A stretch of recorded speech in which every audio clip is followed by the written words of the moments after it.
Alright, people, we're just gonna get right into it here. It's been a while since I did one of these, and to be honest, I didn't know if I was ever gonna do one of them again. I have been concentrating on, I've been attending,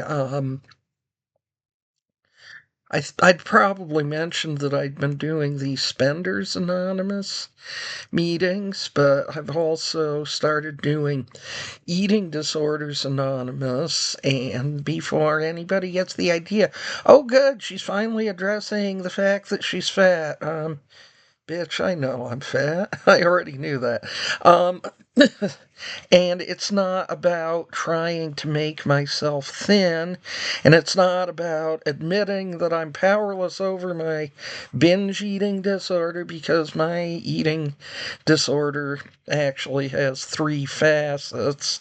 And the fact of the matter is, my behavior around food is pretty normal most of the time. I've been practicing intuitive eating for um, probably about 5 years now, so that's not really the disordered part isn't really the issue with me, although there can be relapses where I fall into it. One of the more recent ones was actually a ridiculous level of restriction.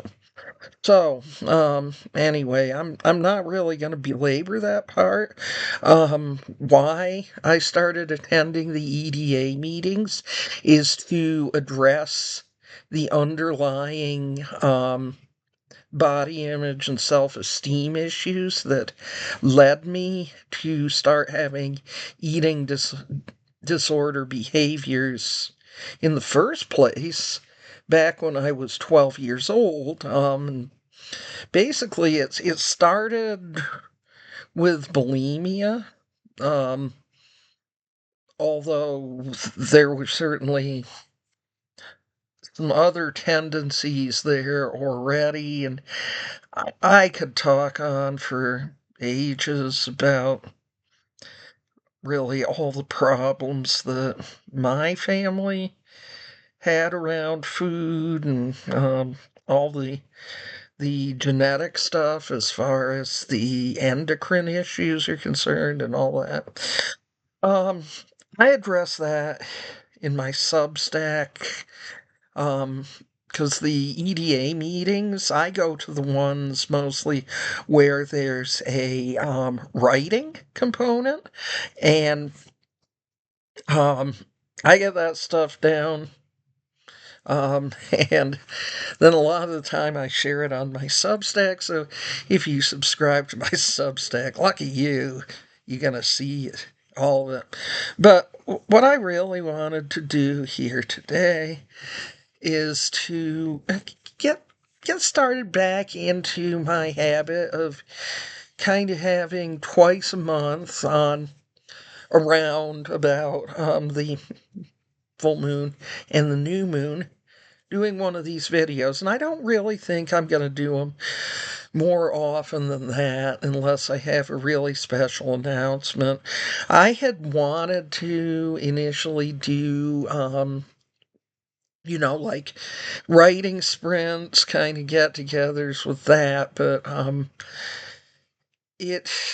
there are plenty of those, and I'll provide you opportunities. Sometimes I'll share ones that I'm going to and such, and in fact, I can probably provide kind of a little list of the ones that I do most often, and I don't want to leave anybody off of it, but sometimes there's a hole in my brain and something will slip through it, so it's like not intentional to slight anybody, but there's plenty of them, and So there didn't really need to be another one of those for me.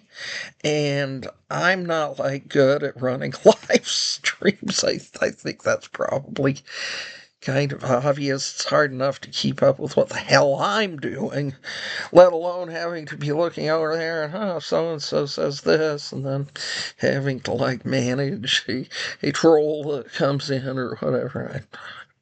I'm not up to that shit. So just, to do them a couple times a month is kind of an adjunct to my Substack, which is like the most amazing Substack ever, and you must not miss it. And of course, I'm being facetious. It's not. It's just my Substack.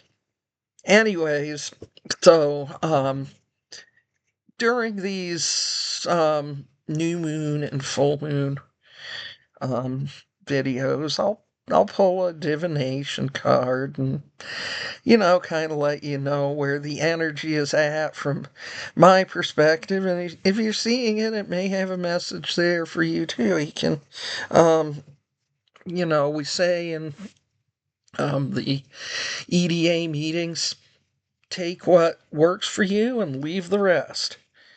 Because sometimes what's a right spot on message for one person may not be where it's at for another person, or it may not be where it's at for them in the moment, but then they might think on it later and be like, oh yeah. So, kind of just, you're here, maybe for a reason you're seeing this, and so, have fun with it. Um, So I don't do New Year's resolutions in the traditional way because New Year's resolutions in the twisted. Well, that was a Freudian slip. The traditional way, they go a little bit something like this. I'm going to lose the weight of 3 cars, and even though I'm 60, gonna be 61 next year, I'm gonna make myself look 25. And, nah, 25, that's too old. I'm gonna make myself look 21. And then I'm gonna go out there and I'm gonna find the prince of my dreams, the best guy in the world that's just the hottest. And, he's gonna be around my son's age because, of course, as um, sexy and young looking as I am, I'm not going to bother with them old men that are my age. Fuck that. And then I'm going to become a billionaire because that's totally realistic. So what I'm saying is all that shit. It's a bunch of nonsense, and it usually is focused on this like totally unrealistic dieting that's to turn yourself into this totally unrealistic image. A lot of the time, those imaged, well, in the past, I'd say Photoshop, but hell, half the time they're probably AI these days. And so, no, if you're AI, you probably ain't got any.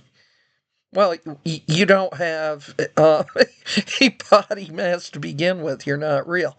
But no, fuck that shit. But I do like having goals, and the thing about goals is you don't have to wait for the new year to set a goal that's gonna. And I'm sorry I keep moving this thing around. I am not a professional photographer or videographer or whatever. I'm filming this shit on my laptop in my bedroom. And yes, the guy that was in this house before we lived here put this fucking paneling on the walls that looks like the side of a 1970s station wagon. And eventually it's going to be replaced by something that doesn't look like that, but today is not that day. So, yeah. So, like I said, I like to pull a card at this time because, it's the new moon at all, and looking at goals and stuff. And, one of my goals is to kind of pull away from that perfectionism that's always been my downfall. And I've been, like getting to the source of that just really shitty voice that's always like, well, you can't do anything right, and expects my first draft to somehow be perfectly edited. And for that reason, my word for 2026 is slop. And what I mean by this is not that I'm going to anything I publish, I'm just going to do it without editing it. No. What it means is my first drafts are just allowed to be a total mess. And then I'll go through there and translate them into something that's not, because my brain will be like, yeah, that sounds fine to me. But that's because I know what's going on. So, of course I'm going to take it through an editing process.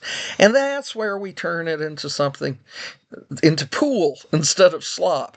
Now, I used to enjoy going out to, bars and whatever and playing some slop, because what I was playing, it wasn't pool. It was just for fun. I was not a pool shark. Make no mistake. The card that I drew is from the Enchanted Map deck. And you got here your ostrich, and hot air balloon, movement. The number is 28 if, if you keep track of numbers. This deck, I will provide a link in the description. I'll just read here for you what it says. In just a moment, I have been trying to stave off this cold that keeps trying to get and settle into me and to be like, I'm gonna take you over and party. No, I don't want you. So I've got airborne here. Just unfrog myself. Number 28, movement. You are in a time of positive forward motion, and you know what? For once, it actually does feel kind of like that, because a lot of the time I'm here and I'm feeling just like stuck and stagnated and same shit, different day, and just it's been a rough year, just feeling like I'm not moving forward and just that my energy's scattered and all over the place and stuff. And dealing with my mother's passing exacerbated that. And my parents had a lot of stuff. My mother was my son and I, we describe her as a neat hoarder, because she had a lot of stuff, but it was very orderly. A lot of it was packed down in the basement and the storage areas, and it's just like, nah, go through with it. Her friend slash neighbor has taken a lot of it and sold it, and we've allowed her to keep the money that she makes from selling it, because she's doing us a huge favor. My brother is handling most of that end of things, because he doesn't have all the ADHD hinkiness, because if I was to handle it, it would take forever. It is taking forever. But we're going to be going down there and packing up my father's books into boxes, and then we're going to be figuring out, the furniture that we're not selling, stuff that we've had, like, I can remember getting some of these pieces in the early 1970s. So yeah, this is what we're working on there, and this is, of course, the pragmatic part. And I'm actually, believe it or not, in a lot of ways, I'm a very pragmatic person. And, my mother's health was declining and her cognition was declining. And so it's like, yeah, we were not surprised when she had the stroke and then things came to an end. And we were relieved she didn't have to go through the suffering that was going to come with the end stage colon cancer, and I think she would have said no to it anyway. And honestly, we both suspect that she suspected she might have something like that going on, and she didn't want to um, go through any kind of treatment. According to her friend, she was ready to just be done with things, and the only reason she was sticking around, she felt like my son and I, to an extent. My brother still needed her help, but um, my brother works like 2,000 hours a week. He's a administrator of an EMS department at a university. So he's not hurting so much for money. I'm learning to manage the money I get from SSDI, and also hoping maybe to kind of restart my push towards selling my beta reading and editing services. I have not pushed real hard on that this year. Things have just been too chaotic. But that's what kind of the New Year's resolution reset is for. As far as I'm concerned, if you want to be like, well, it would probably be helpful, like, to get a little more cardiovascular exercise or flexibility and strength and things like that. Yeah, of course, but just forget this nonsense of trying to be some sort of specific measurements or what the fuck ever. Fuck that shit. I'm I'm not even messing around the way I talk about it. I'm so over that nonsense, and I wish I could help everybody else be over it too, because you'll just make your life miserable. Really, you will. Anyway, before the light goes away, because the light goes away really quickly around here. It's already 20 till 4, and the sun sets at 4:30, and when it sets it's like, and there's really no light in this room. I could set it up to where there was, but I don't. I just use the light from the computer. So yeah, that's what we're dealing with here. Um, that's all right. Read this. Um, anyway, so as I said, you are in a time of positive forward motion. We got our ostrich here with the island on its back and stuff.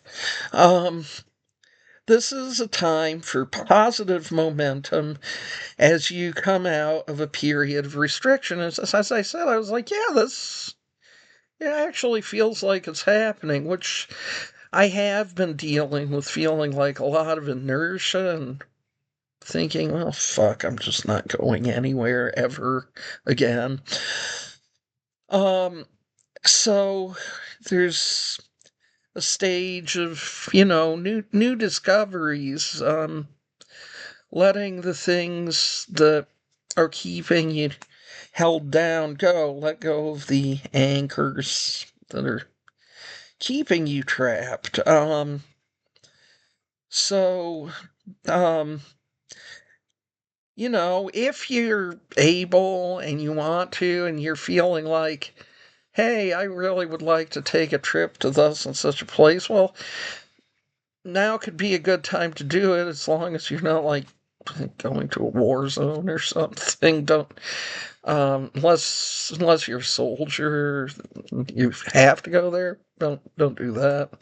Um, and so you know, if you feel there, yeah, there's a feeling of there's something up ahead, so let's go find out what it is.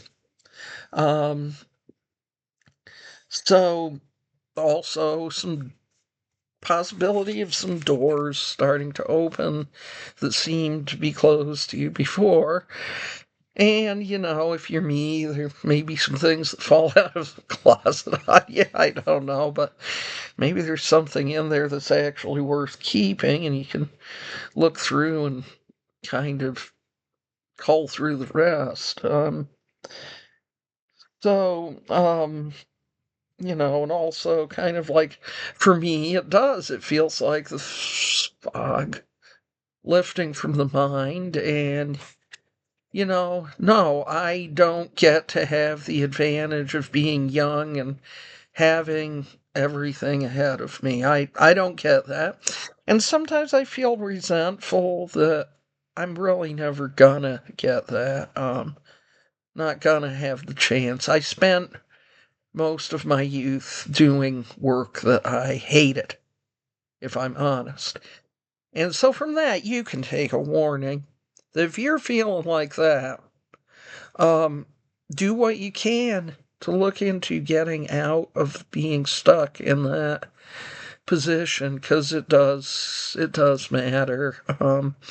We have a finite number of years where we're just totally young and healthy and feel like we can do anything before you've screwed up your back and things like that. So yeah, take advantage of that if you've still got that and use it to your advantage. Um, and I always read the reverse of these too, because this is things where it's like, yeah, this is the energy you have to be on the lookout for, manipulating this energy so you can get the positive aspect of it, because with these energies, they're two sides of a coin. So let's read the reverse.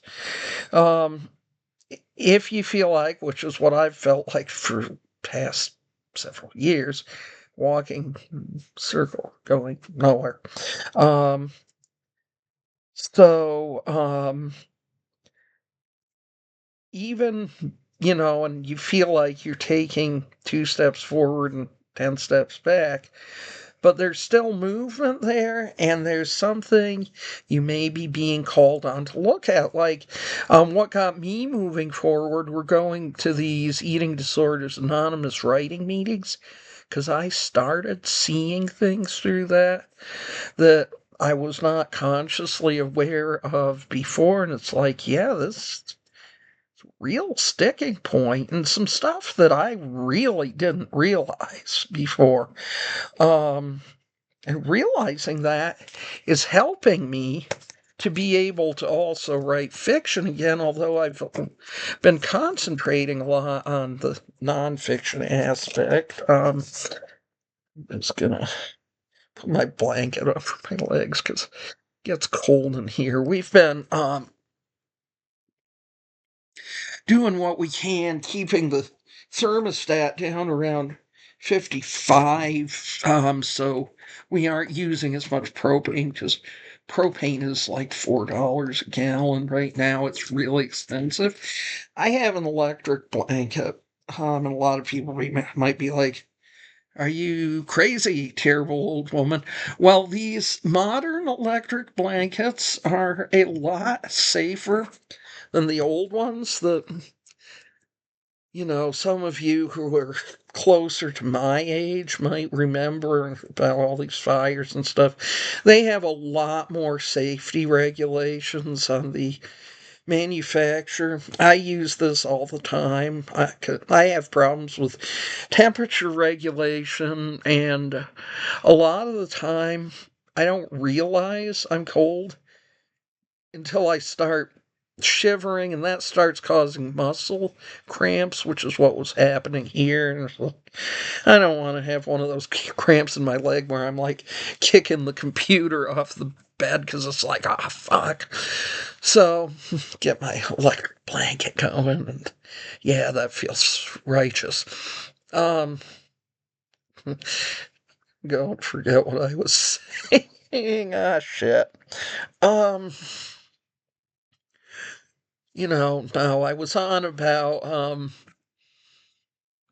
talking about moving out of that fog where, like, if you're mired in grief or what have you, and maybe it's not like you had a death in the family like I did, but like maybe you broke up out of a bad relationship, or maybe you're breaking up with a shitty job, and any of those things can leave you feeling stuck. Because, God, like whenever I'd break up from a bad relationship, it would be months, and my self-esteem would be just like totally nuclear blasted, nothing left of what little there was in the first place that would have allowed me to get into such an abusive relationship. There's aftershocks and aftermath to that kind of thing, and you need the time to let yourself heal from it. No, I remember what it was. When I started doing these writing meetings, and it came slowly, and you can read some of it on my Substack, which again, I'll put the link. But I suddenly became aware, which, the logic was there all along, that I would have been able to figure it out, but I wasn't really looking at it.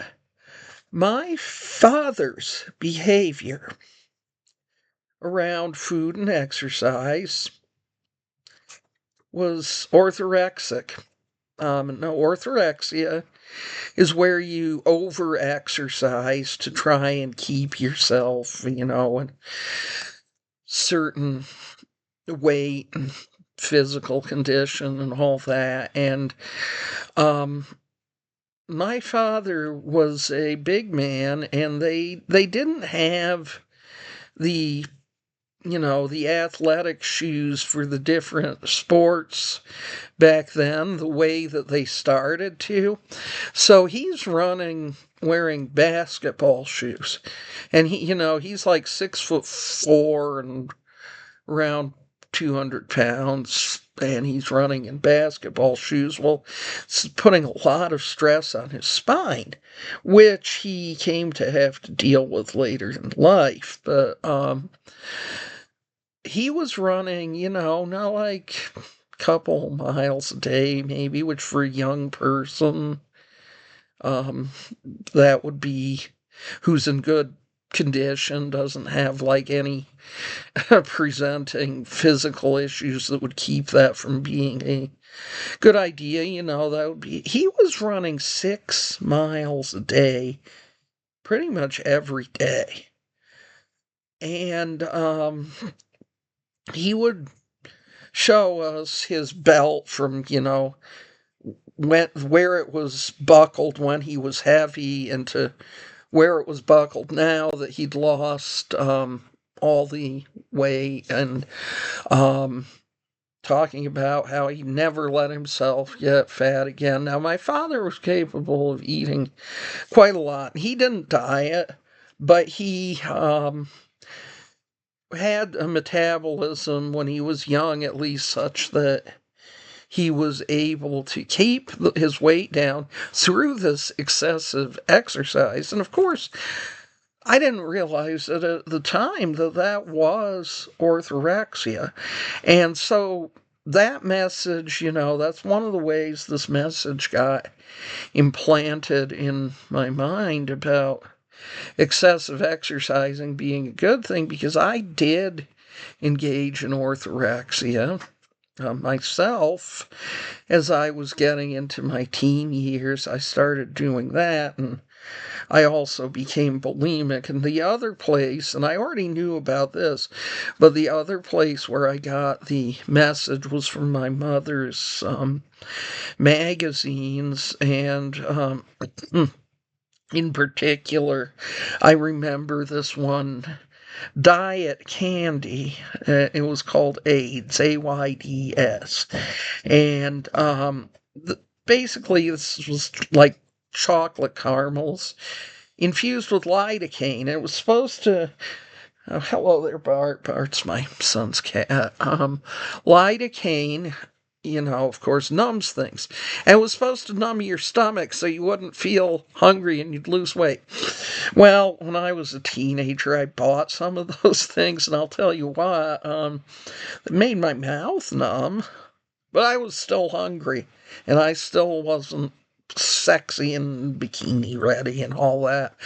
And actually, at that age, I wasn't big. I got big as an adult. I thought I was. I thought I was just like enormous because the way my body is shaped, my weight is pretty much it's the lower half of my body have kind of stocky hips, thighs, and big butt. It's just how women on my mother's side of the family were built. And anyway, so I tried this crap, and of course it's a total scam. But my mother was never on diets, but she was always talking about her weight and her dissatisfaction with her weight. Now, oddly enough, women on my mother's maternal side were heavy, had a lot of the endocrine problems like what I have, like hypothyroidism, and polycystic ovarian syndrome, and I eventually developed diabetes, which I think probably most of them had that too. My mother never developed diabetes. She did have hypothyroid and PCOS, but she didn't end up becoming as heavy. And, that's the thing, there's always kind of one of these outliers, and she was an outlier as far as that was concerned. I'm more like the typical of what my mother's maternal side was built like, and big. But anyway, just seeing that, and the message was basically the worst thing you can be is fat, and then getting that message from society too. And that, of course, wasn't the whole thing of why my self-esteem is just so fragile. There's a lot of other stuff there too, but through doing this writing, I learned that, and it's helping me to understand a lot of things. So there's those steps back in time to understanding what was going on there. And if you're interested, read my Substack, read the posts I've got there. I'm going to be kind of overhauling my Substack as far as the different tiers and stuff, and what people can get if they are paid subscribers. And honestly, most of my content is still going to be free. Figure out something to give to paid subscribers to be an incentive for why the hell they should want to pay for a subscription. I don't know. Anyway, so that's our new moon jam. And the other thing I'm going to do, I'm not going to take on a lot of book reviews. next year. Like, to any fellow authors that are watching, I'm sorry. I'd like to help you out. I can help you out with a promo. I would suggest that you go to one of the book tour sites and let me know you've got a book tour coming up, and I'll sign up with the book tour site, because you're going to be getting a lot more eyes on your book with several blogs than you are with just Reader's Roost. That's just kind of the fact of it. But no, it's become really stressful to do these book reviews, and I would like to rebuild kind of my alpha and beta reader business, because I make jack shit from that alpha. Well, it's beta review service, but people, let me tell you, half the time what they give me is alpha reading. It's not a beta read until the book is pretty much ready for publication, and you're just trying to discern what the reader reception is going to be. If it still hasn't even like gotten through to the copy edit stage, that ain't a beta read. That's an alpha read. But this company don't really care about that, and I'm not mentioning the name because the only reason I'm really doing it is because since I'm on Medicare, if I want to keep Medicaid, I have to prove that I'm self-employed. So I've got this little bit of self-employment income coming in from doing those beta reads, alpha reads, but whatever. And it's frustrating. It really is. But yeah, so that's where we're at, and I'm just gonna plan for the full moon and new moon reading. I'm not gonna try to do like writing sprints and that kind of thing. There's other better places to get those than with me. You can depend on me to throw out some divination and advice, and take it or leave it as you see fit. And so, anyway, I may have like a special Christmas or New Year's thing, or I may not. I'll leave you some resources in the video description, and let's just kind of wrap it up here. It looks like I've been going on for over a half hour. So yeah, peace to ya. Happy holidays, however you celebrate them, and I'll see you when I see you next.